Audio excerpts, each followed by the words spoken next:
Karibuni tena katika tafakuri yetu ya maagano ya damu, na ujumbe wetu wa leo unasema sisi sote ni ndugu wa damu.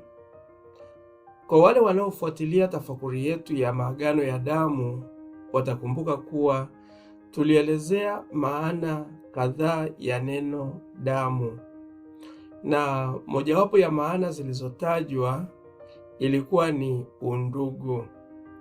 Tuliona kwa mfano watu waliozaliwa pamoja au wa familia au ukoo mmoja wanaitana ndugu wa damu. Tumezoea kujitambulisha na ndugu zetu tuliozaliwa nao kama ndugu wa damu. Tunajiita ndugu wa damu kwa sababu tumezaliwa kutoka kwa mama mmoja. Kumbuka, uhai ndio unaotufanya tuwe binadamu, na uhai upo katika damu.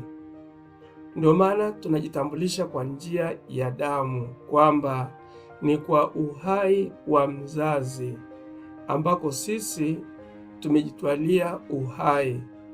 Ndiyo maana tunasema sisi ni damu moja. Sisi Wakristo nasi ni damu moja, kwa kuwa sote tunashiriki na kuunganishwa kwa damu azizi ya Bwana wetu Yesu Kristo. Ni kwa damu ya Kristo sisi sote tunazaliwa upya kiroho na kuwa wa Kristo. Paulo anaandika hivi: kikombe kile cha baraka tukibarikicho, je, si ushirika wa damu ya Kristo?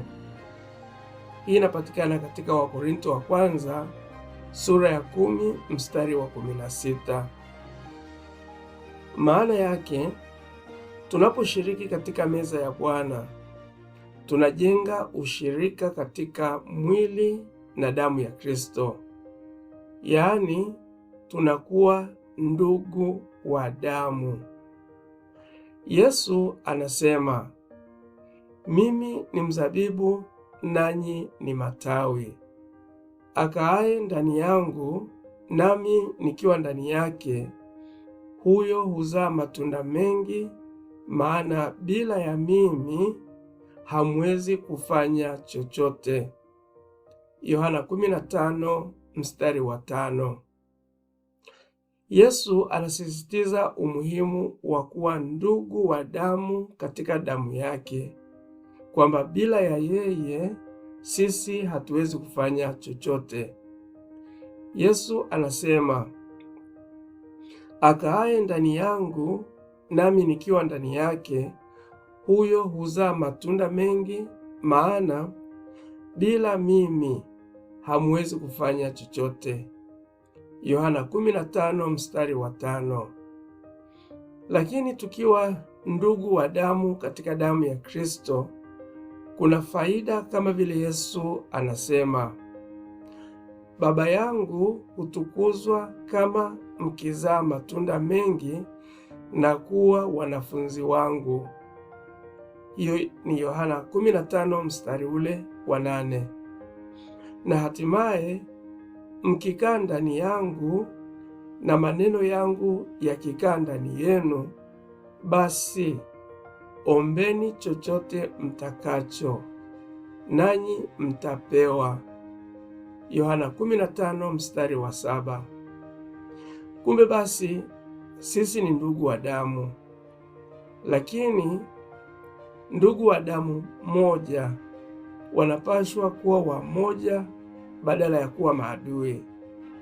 Sasa tujiulize, je, sisi Wakristo tunaounganishwa na damu azizi ya Yesu tu wamoja kweli? Tunaposema Wakristo, hatumaanishi dhehebu au kanisa fulani, bali tunazungumzia Wakristo kwa pamoja. Je, tu wamoja kweli? Asanteni.